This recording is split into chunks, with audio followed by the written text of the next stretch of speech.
नमस्कार, बहुत स्वागत है आपका बड़ी बहस में। दोपहर की बड़ी बहस में आज हम बात करेंगे विधानसभा सत्र की। जी हां, मध्य प्रदेश में कल से यानी कि 28 दिसंबर से 3 दिवसीय विधानसभा सत्र का आगाज होने जा रहा है। ये दरअसल मियाद इस वजह से भी कम रखी गई है, कोरोना संक्रमण काल है, लगातार संक्रमण के मामले भी सामने आ रहे हैं। लेकिन जो बड़ी परेशानी अब सामने आई है वो ये है कि मध्य प्रदेश विधानसभा के ही 60 से ज्यादा कर्मचारी संक्रमित हो गए हैं। दूसरी तरफ 4 से ज्यादा विधायक भी संक्रमित हो गए हैं। ऐसे में विधानसभा सत्र आगे बढ़ेगा कैसे, चलेगा कैसे? उस लिहाज से चूंकि एहतियात बहुत जरूरी है इस संक्रमण काल में, और चूंकि कई महत्वपूर्ण काम भी सरकार को निपटाने हैं, उसमें इस सत्र का आना भी बहुत जरूरी था। तो दरअसल मध्य प्रदेश में कोरोना संक्रमण के पैर पसारने के दौरान लॉकडाउन लगने के बाद पहली बार 28 दिसंबर से यह 3 दिवसीय विधानसभा सत्र होने जा रहा है। यानी समय बहुत कम है लेकिन काम कहीं ज्यादा। विधानसभा सत्र को महज 3 दिन चलाने की वजह भी कोरोना संक्रमण काल ही है, लेकिन इस बेहद छोटे समय के सत्र पर भी संकट आन खड़ा हुआ है। कोरोना टेस्ट में विधानसभा के 60 से ज्यादा कर्मचारी संक्रमित पाए गए। 4 से 5 विधायक भी कोरोना टेस्ट में संक्रमित निकले हैं। हालांकि दूसरी तरफ ऐसे कोई संकेत नहीं है कि सत्र आगे टाल दिया जाए, बल्कि पहले से टाल दी गई सर्वदलीय बैठक भी बुलाने के संकेत मिले हैं। तो दूसरी तरफ बीजेपी विधायक दल की बैठक भी बुलाई गई है, वहीं कांग्रेस भी विधायक दल की बैठक करेगी। और इसमें विधानसभा सत्र चलाने और कामकाज निपटाने को लेकर जहां बीजेपी रणनीति बनाएगी, तो कांग्रेस की रणनीति इस पर होगी, इस पर चर्चा होगी कि कैसे सरकार को घेरा जाए। हालांकि यहां विधानसभा सत्र चलाने को लेकर सरकार की मजबूरियां भी हैं। दरअसल सरकार के कामकाज को चलाने और कुछ महत्वपूर्ण विधेयकों पर चर्चा कराकर सरकार उन्हें पास भी कराना चाहेगी। हालांकि पेश होने वाले विधेयकों पर विपक्ष का रुख क्या होगा, यह भी महत्वपूर्ण होगा। लेकिन संक्रमण के दौर में सत्र चलाने की क्या व्यवस्था होगी उन हालातों में जब विधानसभा के कर्मचारी ही इतनी बड़ी तादाद में संक्रमित हो गए हों। उधर विपक्ष सरकार पर लगातार आरोप लगाता रहा कि सरकार जानबूझकर छोटा सत्र रख रही है। दलील विपक्ष की ये कि जब उपचुनाव हो सकते हैं तो विधानसभा सत्र क्यों नहीं चल सकता। हालांकि सत्र चलना भी चाहिए, जनता से जुड़े मुद्दों पर चर्चा भी होनी चाहिए, लेकिन सेहत से खिलवाड़ नहीं, चाहे वो जनप्रतिनिधियों की हो या फिर विधानसभा कर्मचारी। यानी चुनौती बड़ी है, संक्रमण भी अपना रूप बदल रहा है, वैक्सीन लगनी अभी शुरू हुई नहीं है। इसलिए यह सवाल खड़ा हो रहा है, आखिर विधानसभा सत्र चलेगा कैसे? देखना यह भी होगा कि विधानसभा सत्र के दौरान जनप्रतिनिधि कोई एहतियात बरतकर जनता को कोई संदेश देते हैं क्या। आज इसी पर चर्चा को आगे बढ़ाएंगे दोपहर की बड़ी बहस में। साहब ने सदन की जो पूरी कल बैठने की व्यवस्था है उसके संदर्भ में निरीक्षण किया है, और जो अंदर हमारे जो हाउस को प्रबंधन का देखते हैं उनने सारी मोटी मोटी गाइडलाइन बताई है कि सदन में जो प्रवेश का द्वार है वो सिंगल्ड है, जिससे हमारे 229 विधायक इस समय निर्वाचित हैं, वो प्रवेश करेंगे। कोविड गाइडलाइन अनुसार कोविड टेस्ट जिनने किया है उन्हीं को सदन के अंदर प्रवेश दिया जाएगा। कुछ माननीय सदस्य भी पॉजिटिव आए, कुछ माननीय सदस्य भी पॉजिटिव आए, शायद इनकी संख्या 5 है। अभी 5 सदस्य अभी आए। अभी टोटल पूरे सदस्यों की जानकारी भी नहीं आई। हमारे पास 20 विधायकों का ही टोटल अभी डाटा आया है, और हमने 229 विधायकों का जब तक डाटा नहीं आएगा तब तक हमको थोड़ी परेशानी होगी। और कुल मिलाकर मध्य प्रदेश के नागरिक होने के नाते, देश के नागरिक होने के नाते राष्ट्रीय कर्तव्य है कि संक्रमण रोग से, महामारी से, और हाल ही में जो इंग्लैंड का एक नया कोविड का वर्जन आया है जिसका कारण हाहाकार मचा है, उस सब से कोविड गाइडलाइन और सारी सतर्कता रखना जरूरी है। हमारे 3 दिन की सदन चलाने की पूरी तैयारी। तो कल से विधानसभा का सत्र शुरू होने जा रहा है, और प्रोटेम स्पीकर रामेश्वर शर्मा को भी आप सुन पा रहे थे, उन्होंने जायजा भी लिया है कि कैसे व्यवस्था वहां पर रखी गई है। आज सवाल यही है कि सत्र आगे बढ़ेगा कैसे, संक्रमण से बचते हुए क्या कामकाज हो पाएंगे। और 3 दिन का सत्र काफी है।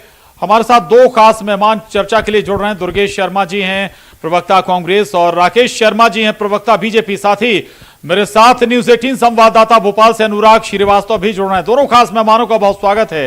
लेकिन सबसे पहले अनुराग के पास चलेंगे भोपाल। अनुराग, सवाल वाकई में अपने आप में बहुत मौजूद भी है कि आखिर सत्र आगे बढ़ेगा कैसे, जब एक तरफ आपके 60 से ज्यादा कर्मचारी यानी कई दर्जन कर्मचारी आपके संक्रमित हो गए हैं विधानसभा के, दूसरी तरफ 5 विधायक संक्रमित भी अभी पाए गए हैं, कई और बड़ी संख्या में ऐसे विधायक हैं जिनका डेटा अभी तक सामने नहीं आया, यानी कि कोविड टेस्ट का रिजल्ट सामने नहीं आया। उस दौर में जब कोविड का नया स्वरूप, नया संस्करण सामने आ गया हो, नया स्ट्रेन सामने आ गया हो जो पहले से ज्यादा खतरनाक बताया जा रहा है, यानी एहतियात बहुत जरूरी है और इस एहतियात के साथ व्यवस्थाएं भी जरूरी हैं कि आपने किया क्या व्यवस्थाएं की हैं विधानसभा में सत्र को आगे बढ़ाने के लिए, थोड़ा उन्हें भी विस्तार से समझाइएगा अनुराग। बिल्कुल प्रशांत, देखिए जिस तरीके से कोरोना का संक्रमण फैल रहा है उसको लेकर अब विधानसभा के सत्र पर भी कोरोना के संकट के बादल मंडराने लगे हैं। सबसे बड़ी बात है कि कल तक 37 2 दिन पहले तक 37 कोरोना पॉजिटिव विधानसभा के कर्मचारी अधिकारी निकले थे, लेकिन आज ये आंकड़ा बढ़कर 61 तक पहुंच गया है और अभी 100 अधिकारी कर्मचारियों की टेस्ट रिपोर्ट आना बाकी है। एक और बड़ी बात है कि सिर्फ अधिकारी कर्मचारी नहीं बल्कि 5 बीजेपी और कांग्रेस के विधायकों की कोरोना रिपोर्ट भी पॉजिटिव आई है। लेकिन विधानसभा का सत्र कल से शुरू होना है, कई अहम मुद्दों को लेकर उसमें चर्चा की जानी है, विधेयक लेकर आना है, सप्लीमेंट्री बजट उसमें लाया जाना है और सबसे बड़ी बात यह भी है कि बीते 2 सत्र चंद मिनटों की कार्रवाई के बाद स्थगित कर दिए गए थे। ऐसे में यह सत्र खासा महत्वपूर्ण है, लेकिन ये कोरोना का जिस तरीके से विस्फोट विधानसभा के अंदर हुआ है उसके बाद किस तरीके से आयोजित होगा, इसको लेकर बड़े सवाल उठ खड़े हो रहे हैं। सदन के अंदर की यदि हम कार्रवाई की बात करें तो वहां पर 2 गज की दूरी के मुताबिक यदि विधायकों को बिठाया जाता है तो कुल सदन के अंदर जो पत्रकार दीर्घा है, दर्शक दीर्घा है या अधिकारी दीर्घा है, इन सबको मिला के 94 से 95 विधायक सदन की कार्रवाई में मौजूद रह सकते हैं। हालांकि कुछ विधायकों को वर्चुअल तरीके से सदन की कार्रवाई में शामिल होने की बात जरूर कही जा रही है, लेकिन जो प्रवेश द्वार है वो एक ही द्वार है जहां से तमाम विधायक होकर गुजरेंगे। सदन जो है पूरा का पूरा सेंट्रलाइज्ड है, डोम के अंदर जो है सदन के अंदर बैठने की कार्रवाई की जाती है और ऐसे में कोरोना के संक्रमण से बचाव हो पाएगा, ये एक बड़ा सवाल उठकर खड़ा हो रहा है। और जब विधायक विधानसभा से निकलकर अपने विधानसभा क्षेत्र में पहुंचेंगे तो क्या वहां पर कोरोना संक्रमण का खतरा नहीं बढ़ेगा, ये वो तमाम सवाल हैं जो इस समय उठकर खड़े हो रहे हैं, क्योंकि 61 अधिकारी कर्मचारी और विधायकों की रिपोर्ट कोरोना पॉजिटिव आ चुकी है। तो ऐसे में क्या सत्र का आयोजन करना चाहिए?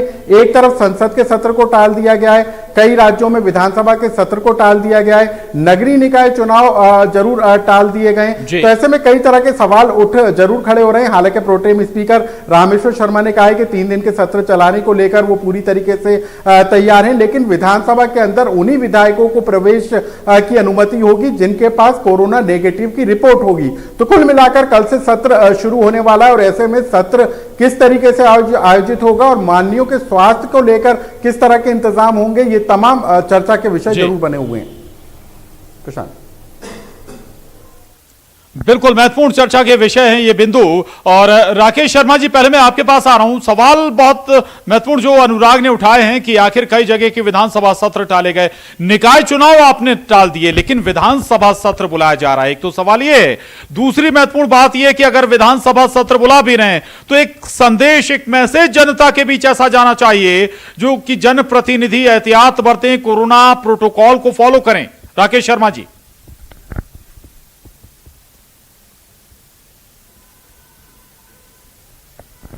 उससे पहले कोविड-19 के पूरी गाइडलाइन का सख्ती से पालन किया जा रहा है।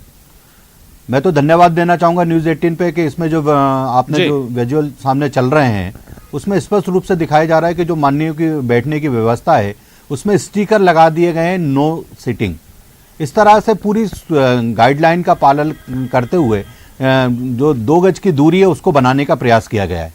साथ ही साथ आपके चैनल पे यह भी बताया गया है कि किस तरह से माननीय मुख्यमंत्री जी हों, चाहे प्रोटेम स्पीकर जो हो या अन्य विधायक हो, वो सब कोरोना टेस्ट पहले करा रहे हैं, कोविड-19 का टेस्ट पहले करा रहे हैं। और हर विधायक को कंपलसरी कहा गया है कि आप कोविड-19 की लेटेस्ट से मतलब आने वाले 1-2 दिन में जो आपने जांच कराई है उसको लेकर आप उपस्थित होंगे, तब आपको इसमें प्रवेश दिया जाएगा। साथ ही साथ विधानसभा की तरफ से यह भी व्यवस्था की गई है कि कुछ विधायक वर्चुअली इसमें विधानसभा की कार्रवाई में भाग ले सकें। साथ ही साथ प्रशांत जी ये बात सही है कि कोविड-19 में कई जगहों पे विधानसभा का सत्र कैंसिल कर दिए गए, लोकसभा राज्यसभा के कैंसिल कर दिए गए, पर मध्य प्रदेश में आप देख रहे हैं प्रशांत जी बहुत लंबे समय से विधानसभा का सत्र नहीं हुआ है। बहुत सारे महत्वपूर्ण विषय और बिल पेंडिंग पड़े हुए हैं जिनकी बहुत आवश्यकता है। कई माननीय अध्यक्ष जी हो या उपाध्यक्ष हो, इसका चुनाव पेंडिंग पड़ा हुआ है, अन्य बहुत महत्वपूर्ण बिल पेंडिंग पड़े हुए हैं, तो इसलिए सत्र बुलाया जा रहा है। पर कोविड-19 की जो गाइडलाइन है उसका सख्ती से पालन किया जा रहा है। कोविड-19 में सबसे पहले तो कोरोना टेस्ट होना, कोविड-19 का टेस्ट होना चाहिए, 2 गज दूरी होना चाहिए। मैं अगले सवाल के साथ जो आपने जवाब दिया उसके साथ आऊंगा आपके पास कि क्या जो जिन बिलों का आप जिक्र कर रहे हैं ये 2-2.5 दिन में लगभग पूरे हो जाएंगे क्या, लेकिन मैं उससे पहले दुर्गेश शर्मा जी के पास जाऊंगा। दुर्गेश शर्मा जी, सवाल विपक्ष लगातार उठाता रहा कि जानबूझकर छोटा सत्र किया जा रहा है, जब बाय इलेक्शन हो सकते हैं, उपचुनाव हो सकते हैं, यहां तक कि बिहार में चुनाव भी हो सकते हैं, तो फिर सत्र क्यों नहीं चल सकता। लेकिन यहां सवाल जनप्रतिनिधियों की सेहत का, विधानसभा के कर्मचारियों की सेहत का भी है। दुर्गेश जी। कटारे जी, छोटा सत्र हो या बड़ा सत्र हो, यदि हम बुला रहे हैं तो फिर बुला सकते हैं। जब हम स्कूल में बच्चों को 50% उपस्थिति के साथ बैठने की अनुमति दे सकते हैं, तो आप विधायकों को भी उतनी संख्या में बुला लें।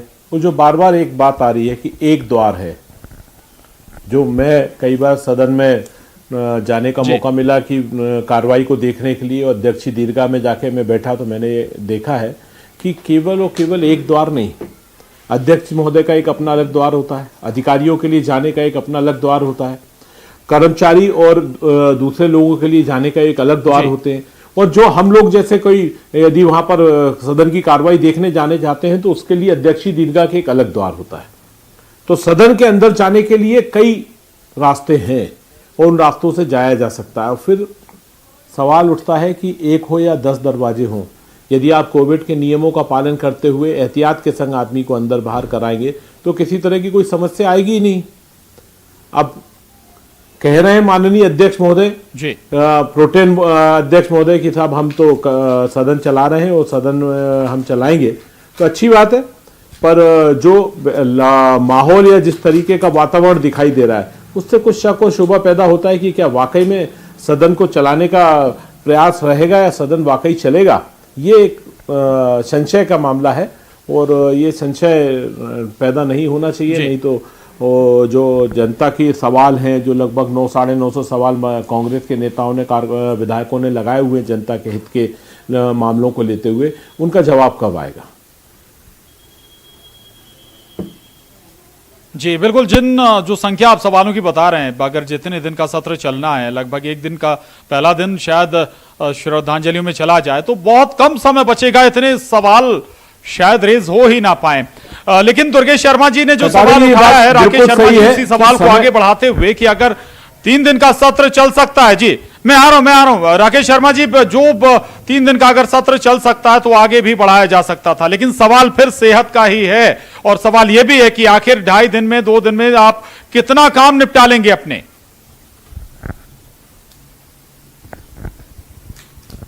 किया जाता है तो विपक्ष के नेता भी उसमें शामिल रहते हैं, अन्य दलों के नेता भी शामिल रहते हैं और सर्वसम्मति से मिलकर सत्र का पीरियड तय किया जाता है कि कितने दिन का सत्र रखा जाएगा। और आपने देखा कि अभी आज जब हमारी विधायक दल की बैठक है, कांग्रेस विधायक दल की भी बैठक है, हमारी विधायक दल की बैठक 6 बजे है और उसके बाद ये तय किया है कि सर्वदलीय बैठक भी एक की जाएगी और उसमें आने वाले विधानसभा सत्र में कितने विषय को रखा जाएगा, कैसा चलाया जाएगा, इसके बारे में सब मंथन और चिंतन होगा। और जब आप विपक्ष को लेकर साथ चल रहे हैं तो मुझे नहीं लगता कि किसी तरह की तकलीफ आएगी। बात अगर सवालों के जवाबों की आ रही है तो मैं एक बात कहना चाहता हूं कि पहले भी जब सत्र हुए तो हर विधायक के सवाल का जवाब उसको मिला है, हर सवाल के जवाब आप तक पहुंचेंगे और जो विषय आप उठाएंगे उसके जवाब देने की पूरी मंशा सरकार की है। वो मंशा के तहत मंत्रियों ने तैयारी की है और आपके हर सवाल के जवाब दिए जाएंगे। बात आ रही है कि सत्र छोटा क्यों किया जा रहा है, विपक्ष को आप साथ लेकर चल रहे हैं, बिल्कुल कोविड-19। अच्छा पूरी करिए बात जी। मेरा ये प्रशांत जी कहना है, मेरा ये निवेदन है प्रशांत जी कि कोविड-19 का काल चल रहा है पर कहीं ना कहीं अब हमको कोविड के साथ जीना पड़ेगा। आज आप देखें बाजार खुले हुए हैं, अन्य स्थान खुले हुए हैं, स्कूल खुल रहे हैं, कॉलेज खुल रहे हैं, लोग आवागमन कर रहे हैं, सब लोग मिल रहे हैं, जुल रहे हैं, तो कहीं ना कहीं अब व्यक्ति समझ गया है कि कोविड की गाइडलाइन क्या है और हमको अपना जीवन कैसे बचाना है। तो उसके साथ साथ चलते हुए अब ये विधानसभा सत्र हो रहा है। माननीय जो सदस्य हैं बहुत गंभीर लोग हैं, चाहे विपक्ष के लोग हों। नहीं राकेश शर्मा जी, एक सजेशन मेरा जरूर रहेगा, आप मार्केट में जाकर देखिएगा और भी जाकर देखिएगा लोग कितना गाइडलाइन फॉलो कर रहे हैं। दूसरी तरफ एक नया स्ट्रेन भी आ रहा है और भारत में लगभग वो पहुंच चुका है, ब्रिटेन से बहुत बड़ी संख्या में, और कब मध्य प्रदेश या कब भोपाल में आ जाए कह नहीं सकते आप। मैं आपके पास दोबारा आ रहा हूं। अनुराग, एक सवाल जरूर यहां पर उठेगा। राकेश शर्मा जी कह रहे हैं कि विपक्ष को हम साथ लेकर चल रहे हैं, तो क्या धर्म स्वातंत्र्य विधेयक पर भी क्या समर्थन करेगा? क्या विपक्ष स्पीकर का चुनाव होगा, उस पर क्या रणनीति होगी? बहुत सारी बातें हैं। ये बड़े बड़े काम, बड़े बड़े विधेयक, इन पर क्या इतने कम वक्त में चर्चा हो पाएगी? ये पास हो पाएंगे? अनुराग। बिल्कुल प्रशांत, देखिए विधानसभा में चर्चा के लिए कई अहम मुद्दे हैं और इतने कम सत्र में इन मुद्दों को लेकर चर्चा विस्तार से हो पाएगी ये बेहद मुश्किल है। लेकिन सबसे बड़ी बात है कि अभी नई जो अपडेट रिपोर्ट आई है उसमें 2 और विधायकों के कोरोना पॉजिटिव होने की रिपोर्ट निकल कर आई है। अभी तक 5 विधायकों की जानकारी निकल कर आ रही थी, लेकिन 2 और विधायक जो हैं उनकी रिपोर्ट, शशांक भार्गव और राजश्री जो विधायक हैं, इन दोनों की रिपोर्ट भी कोरोना पॉजिटिव निकल कर आई है। और नागेंद्र सिंह नागो जो विधायक हैं उनकी तबीयत भी गंभीर बताई जा रही है और बताया जा रहा है कि वो भी कोरोना पीड़ित हैं। इस तरीके से यदि हम देखें तो विधायकों की संख्या कोरोना पॉजिटिव में बढ़कर 7 से 8 हो चुकी और अभी तक विधानसभा सचिवालय को 20 विधायकों की ही रिपोर्ट मिली है, यानी बाकी 229 में से 20 जो है विधायकों की रिपोर्ट मिली है और बाकी विधायकों की रिपोर्ट अभी आना बाकी है। तो ऐसे में सवाल तो कई तरह के उठ रहे हैं और सवाल इस बात को भी लेकर है कि लंबे समय बाद हो रहे विधानसभा के सत्र में जनहित से जुड़े मुद्दों को लेकर चर्चा जरूर होना चाहिए, लेकिन सबसे बड़ी बात है कि विधायकों की सेहत के साथ खिलवाड़ ना हो और जब विधायक अपने विधानसभा की तरफ जाएं तो वहां पर किसी तरीके का संक्रमण का खतरा ना हो, इस बात का ध्यान भी रखने की जरूरत है। तो ऐसे में बीच का रास्ता क्या निकलेगा? आज सर्वदलीय बैठक होने वाली है, शाम 6 बजे बैठक बुलाई गई है और हो सकता है कि उसमें कोई रास्ता निकालने को लेकर चर्चा की जा सके कि किस तरीके से सत्र का आयोजन किया जाना है। जी प्रशांत। बिल्कुल बिल्कुल दुर्गेश शर्मा जी, चूंकि अभी अनुराग ये अपडेट दे रहे हैं 7 से 8 विधायक कोरोना संक्रमित हो गए और बहुत कम विधायकों का डेटा अभी आया है, यानी कि जो टेस्ट का रिजल्ट अभी आया है। विपक्ष का रुख ऐसे हालात में क्या होगा? चूंकि वक्त बेहद कम है, सरकार चलाने के लिए भी कुछ कामकाज महत्वपूर्ण होते हैं, विपक्ष का सहयोग इस 2-2.5 दिनों में मिलेगा? बिल्कुल, विपक्ष सकारात्मकता के साथ में हमेशा से रहा है और हमेशा रहेगा।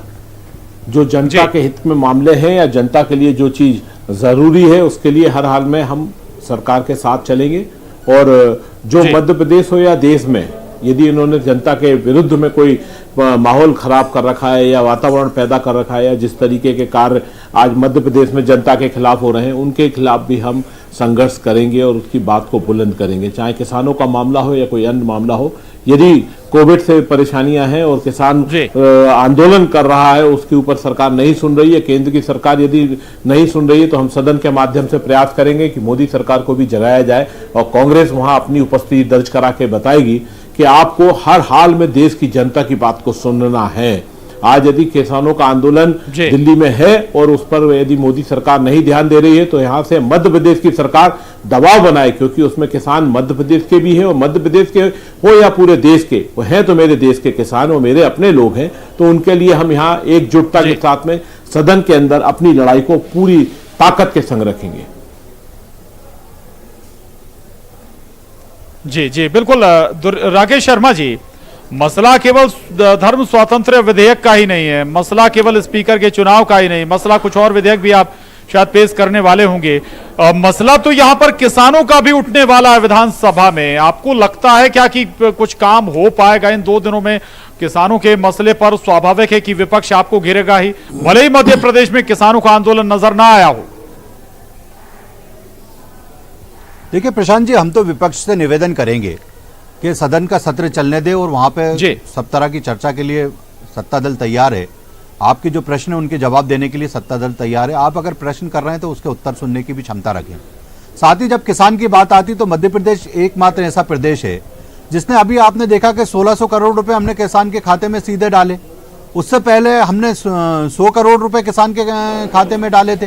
तो और जो वापस वसूल ले वो भी तो बताओ। इसमें किसान की चिंता हो रही है। अब चिल्लाओगे आप तो मुझे थोड़ा सा लगेगा कि ये सदन में ऐसे ही चिल्लाओगे आप। मैं तो आपसे निवेदन कर रहा हूं, जरा सुनिए। मैं नहीं चिल्लाया नहीं राकेश जी, एक सवाल उठाया बस। जरा मेरी बात भी सुन लीजिए, मेरी बात सुन लीजिए। नहीं, मेरा निवेदन है, अपन सवाल के जवाब देने ही यहाँ बैठे। दूसरी बात मैं कहना चाहता हूं कि मध्य प्रदेश का चाहे गांव हो, किसान हो या युवा हो, हर वर्ग की चिंता कर रहे हैं। आज आप देखिए कि हम 4200 पुलिस के सिपाहियों की भर्ती कर रहे हैं, तो कहीं ना कहीं हम रोजगार की भी बात कर रहे हैं, हम कहीं किसान के हित की बात कर रहे हैं। साथ ही साथ कोरोना कोविड-19 से लड़ने के लिए आप देखिए हमने टेस्ट बढ़ाए हैं, हमने अस्पतालों में व्यवस्थाएं बढ़ाई हैं, हमने डॉक्टरों की संख्या बढ़ाई है। तो हर तरह से मध्य प्रदेश के मुख्यमंत्री शिवराज सिंह चौहान कदम उठा रहे हैं। आज अगर हम माफिया के खिलाफ कार्रवाई कर रहे हैं, तो चाहे वो भू माफिया हो, चाहे शराब माफिया हो, चाहे गुटखा माफिया हो, साथ ही साथ आप ये देखिए कि मिलावटखोरों के खिलाफ भी हमने सख्त कानून बनाया है। आज अगर धर्म स्वतंत्रता विधेयक की बात की जाए तो कांग्रेस के कुछ विद्वान साथी, चाहे सज्जन सिंह वर्मा जो विधायक हैं, वरिष्ठ नेता, उनने कहा है कि हम इसका समर्थन करेंगे। तो कांग्रेस पार्टी अगर अच्छी चीजों में अगर सरकार के साथ खड़ी होगी तो जनता में छवि अच्छी बनेगी कांग्रेस पार्टी की। और अगर शोर शराबा करना है, हो हल्ला करना है, तो ये तो परंपरा चली आ रही है, आप उस परंपरा का निर्वहन कीजिए। मुझे लगता है कि ये कोविड-19 जो काल चल रहा है, हर व्यक्ति इसमें कहीं ना कहीं इससे तकलीफ में है, परेशानी में है, तो उसकी तकलीफ कैसे दूर हो। अगर इस तरह की कोई सजेशन कांग्रेस पार्टी देगी तो सत्ता दल उसका स्वागत करता है और अच्छे जो सजेशन आएंगे उसको लागू भी हम करेंगे। और हम तो कह रहे हैं कि आप किसान की चिंता करते हैं, तो मोदी सरकार ऐसा कौन सा क्षण है जब किसान से बात करने के लिए तैयार नहीं है। और जो भ्रम आप मध्य प्रदेश से देश में फैला रहे हैं कि एमएसपी खत्म की जा रही है, मंडी खत्म की जा रही है, तो कहां खत्म हो रही है। और जिस बानयाट से राहुल गांधी जीत के आपने तस्वीर आपने बताया किसानों के मद्देनजर आप लोग क्या कर रहे हैं वो भी आपने बताया। ठीक है, मैं वक्त थोड़ा सा कम है। राकेश शर्मा जी, दुर्गेश जी आप कुछ कहना चाहते थे। और एक बात और भी कि विपक्ष के पास सवाल यह भी होना चाहिए कि भाई अगर कोरोना संक्रमण काल अब निपटने का दौर है, वैक्सीन भी अब कुछ दिन में हो सकता है इमरजेंसी अप्रूवल भी मिल जाए, तो मध्य प्रदेश में इसे लगाने की क्या तैयारियां हैं, इस पर भी सवाल विपक्ष का होना चाहिए। दुर्गेश जी बिल्कुल, ये बिल्कुल सवाल है। बिल्कुल कोरोना और कोरोना से संबंधित और वैक्सीन से संबंधित सारे सवाल विपक्ष की तरफ से हमारे विधायक साथियों ने लगाए हुए हैं और उनका जवाब सरकार को देना पड़ेगा। और नहीं देंगे तो सदन के अंदर हम मजबूर करेंगे कि जवाब दें। पर हमें एक साथ में जवाब माननीय राकेश जी और भारतीय जनता पार्टी के हर नेता से चाहिए कि जो फॉर्च्यून कंपनी है उसने यदि मध्य प्रदेश के शिवराज सिंह चौहान जी के खुद के क्षेत्र, जिले क्षेत्र के अंदर ब्रजेश पटेल जी के साथ में यदि अनुबंध किया और उनसे कहा कि हम आपका धान खरीदेंगे और नहीं खरीदा, कुछ लोगों का ऐसा है जिनका पेमेंट नहीं किया, कुछ ऐसी परिस्थितियां हुई हैं जो धान तो खरीद लिया और लेके निकल लिए और अभी तक वो नहीं मिल रहे हैं। तो ये जो कानून आपने 3 काला कानून लाए जिसको मध्य प्रदेश में शिवराज सिंह चौहान जी बड़ी तेजी में इंप्लीमेंट कराने का प्रयास कर रहे हैं, तो ऐसे धोखा देके भागने वाले लोगों के लिए सरकार कितनी जवाबदेह है। क्या सरकार वो धान उस दर पर, जो दर पे उन्होंने एग्रीमेंट किया था, सरकार उठाएगी? क्या वो धान का पेमेंट तत्काल प्रभाव से किसान को वो करेगी जो लेके भाग गए, और वो उसकी जवाबदेही कौन लेगा? क्या न्यायालय की शरण के अलावा कोई मार्ग नहीं बचेगा? इसलिए हमारी सारी बातें हैं और इस बात को लेके हमारे किसान विधायक दल ये तमाम सवाल हैं। स्वाभाविक है कि ये विधानसभा में भी सवाल जरूर उठाए जाएंगे। दुर्गेश शर्मा जी जो सवाल यहाँ पर रेज कर रहे हैं, वक्त थोड़ा सा कम है हमारे पास, इसलिए अब अनुराग के पास चलते हैं। अनुराग, इस पूरी चर्चा को सुनने के बाद एक बात पर आप जरूर आपका निष्कर्ष होगा कि भले ही 2 दिन का हो, 2.5 दिन का हो ये सत्र, लेकिन हंगामा बहुत जबरदस्त यहाँ पर होने वाला है, बहुत हंगामेदार सत्र ये होने वाला है। अनुराग